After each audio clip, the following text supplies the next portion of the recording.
আসসালামু আলাইকুম রহমতুল্লাহি অবরকাতুহু। সম্মানিত দর্শক, বাংলাদেশের রাজনীতি ক্রমশ জটিল থেকে জটিলতর হয়ে যাচ্ছে। রাজনীতির কোনো হিসাব মেলানো যাচ্ছে না। আর যেটাকে পলিটিক্যাল ম্যাথমেটিক্স বলে, রাজনীতির অঙ্ক। সে অঙ্ক যখন খুব স্বাভাবিক নিয়মে চলে এবং মানুষ যখন ভুল না করে, তখন যিনি অঙ্ক কষেন তিনি বলে দিতে পারেন যে আসলে ফলাফলটা কী হচ্ছে। রাজনীতির প্রায় প্রতিটি উপসর্গ এবং অনুসর্গ একে অপরের সঙ্গে এমনভাবে কন্ট্রাডিক্ট এবং কনফ্লিক্ট করছে। মাথার সঙ্গে লেজের, লেজের সঙ্গে মাথার ক্রমশ সংঘর্ষ হচ্ছে। আর এতে করে অসংখ্য অস্থিরতা দেখা দিচ্ছে এবং কেউ কারোর প্রতি বিশ্বাস স্থাপন করতে পারছে না। এই মুহূর্তে সরকারের সবচেয়ে বড় সংকট, এটা অস্তিত্বের সংকট নয়, এটি হলো রিয়ালিটির সংকট। সরকারকে কারা ভালোবাসেন সরকার জানে না, সরকারের বন্ধুকে সরকার জানে না, শত্রুকে তাও জানে না। তারপর সরকারের যারা প্রতিপক্ষ, তারা কি সরকারকে ভয় পাবে, নাকি এক ধাক্কায় ফেলে দেবে?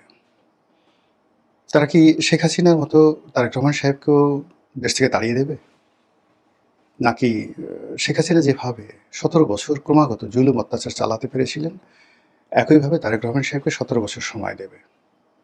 এই বিষয়গুলো নিয়ে বিরোধী দল যারা আছেন তাদের মধ্যে যথেষ্ট মতানৈক্য আছে। অন্যদিকে সরকার তার আপন গতিতে কতগুলো কাজ করে যাচ্ছে। সরকারের অর্থনৈতিক পরিকল্পনা, বিরোধী দল দমনের পরিকল্পনা, পররাষ্ট্রনীতির ক্ষেত্রে বিদেশি বন্ধু নির্বাচনের পরিকল্পনা এবং সর্বোপরি তাদের যে নির্বাচনী ম্যানিফেস্ট, সেই নির্বাচনী ম্যানিফেস্ট বাস্তবায়ন করার জন্য অকাতরে এবং অঢেল অর্থ তারা ব্যয় করছে। আর এই যে তাদের নির্বাচনী ম্যানিফেস্টো, এগুলো বাস্তবায়ন করতে গিয়ে সরকারের ভিতরে পক্ষ বিপক্ষ, অন্তর্দ্বন্দ্ব, মারামারি, কাটাকাটি, হানাহানি যা কিছু হচ্ছে তা রীতিমতো শাসক মহলের যারা শীর্ষ পর্যায়ে রয়েছেন সবাইকে মারাত্মক আতঙ্কের মধ্যে ফেলে দিয়েছে। আপনি ধরুন রাউজানে যে নির্মম হত্যাকাণ্ডটি হলো, যারা এর দ্বারা ক্ষতিগ্রস্ত হয়েছেন তারা সবাই বলার চেষ্টা করেছেন যে এইরকম হত্যাকাণ্ড, এরকম নির্মমতা এবং নিষ্ঠুরতা শেখ হাসিনার জামানাতে ১৭ বছরে হয়নি। তারা আরও বলার চেষ্টা করেছেন যে এই কাজ শেখ হাসিনা সাহস পায়নি। ঠিক একই কাজ এই জামানাতে ঘটে যাচ্ছে দলীয় নেতাকর্মীদের বিরুদ্ধে। তো এই অবস্থাতে আপা মানে সাবেক প্রধানমন্ত্রী, তিনি আসছেন, তিনি আসবেন, তিনি আসার জন্য ব্যস্ততা দেখাচ্ছেন।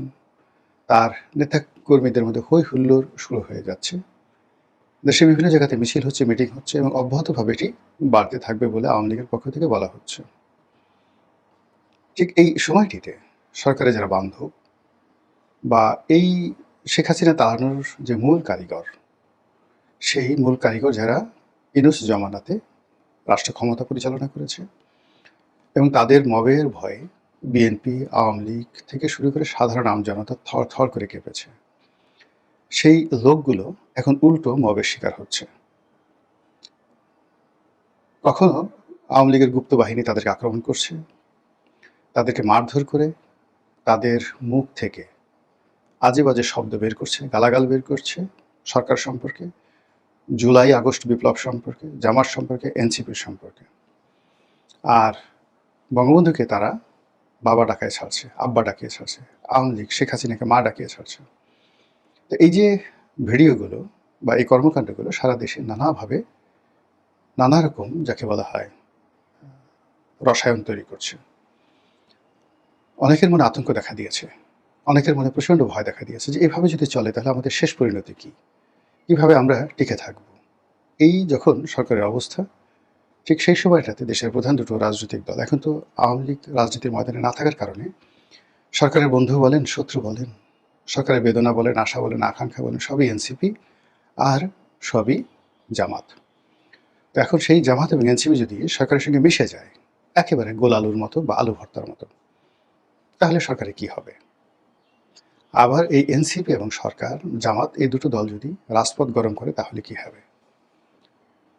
প্রথমটি হলো যে সরকারে যারা আছেন তারা কোনো অবস্থাতেই এখনো পর্যন্ত এনসিপি নামক দলটিকে, এর নেতা নেত্রীদেরকে, অথবা জামাত ইসলামী নামক দলটিকে, নেতা নেত্রীদেরকে সত্যিকার অর্থে একটি ইফেক্টিভ বিরোধী দল, শক্তিশালী বিরোধী দল এটা মনেই করে না। কাজে তারা যত হুমকি দিচ্ছে, ধামকি দিচ্ছে, এটাকে সরকার বুড়ো আঙুল দেখাচ্ছে।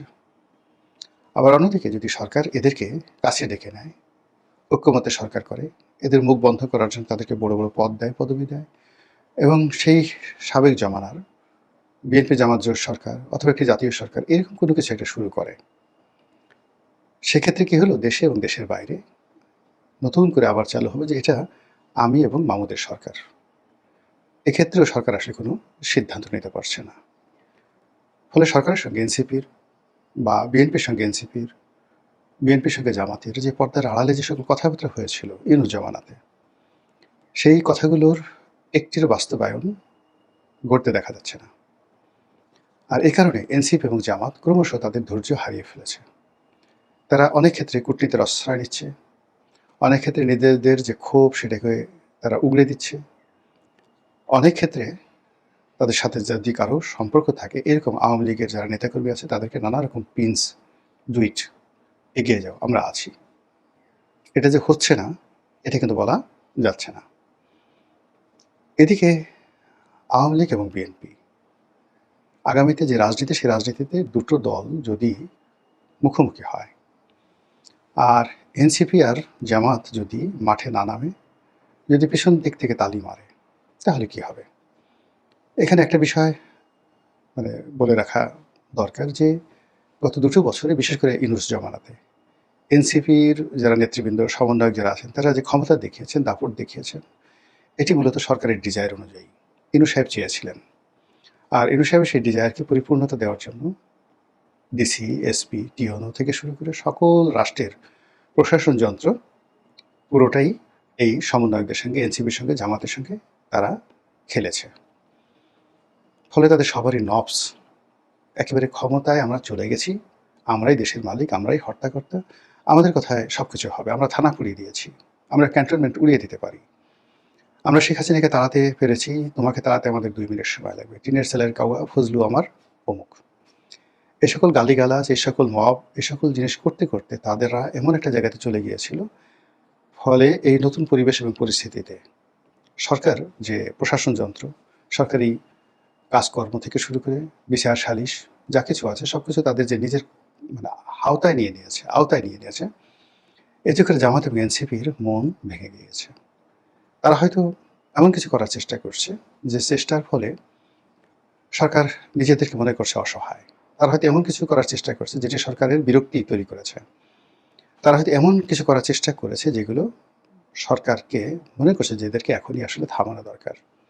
এবং রাষ্ট্রের যে গোয়েন্দা সংস্থাগুলো রয়েছে, আপনারা জানেন যে প্রধানমন্ত্রীর সঙ্গে সরাসরি ডিজিএফআই, এনএসআই, তাদের যারা প্রধান, তাদের সরাসরি নিয়মিত বৈঠক হয়, কোনো ভায়া মিডিয়া নয়। এই দুটো প্রতিষ্ঠান সরাসরি প্রধানমন্ত্রীর অধীন।